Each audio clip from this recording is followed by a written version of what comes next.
কাকু 10 টাকায় কটা দিচ্ছ ফুচকা? এই তো 2 দিন আগে 7টা দিচ্ছি, এখন আমার 5টা হয়ে গেছে। আচ্ছা ঠিক আছে দাও।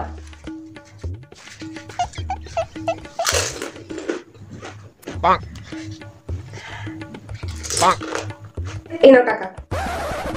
আরে না না 20 টাকা দিতে হবে না, আসলে আমি এখন অত বেশি ফুচকা খাই না, আমার গলাটাতে করে বসে আছে, কাশি হচ্ছে, বিশাল কাশি হচ্ছে গো, আর গলাও পুরো বসে গেছে, ডাক্তারে ফুচকা খেতে বারণ করেছে।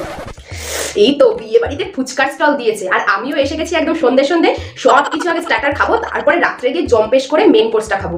এমনি সময় কিনে ফুচকা খেতে গেলে 10 টাকা, এখন 5টা, আর বিয়ে বাড়িতে তো যত ইচ্ছে তত খাবো, জমিয়ে খাবো।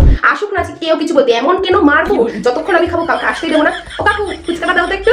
বলছি ছোলা মটর যা যা বাদাম বাদাম আছে একদম সব দিয়ে সুন্দর করে মেখে দেবে, হ্যাঁ, একটু ঝাল দেবে কষিয়ে, একটু টক জলটা ভালো করে দেবে, হ্যাঁ।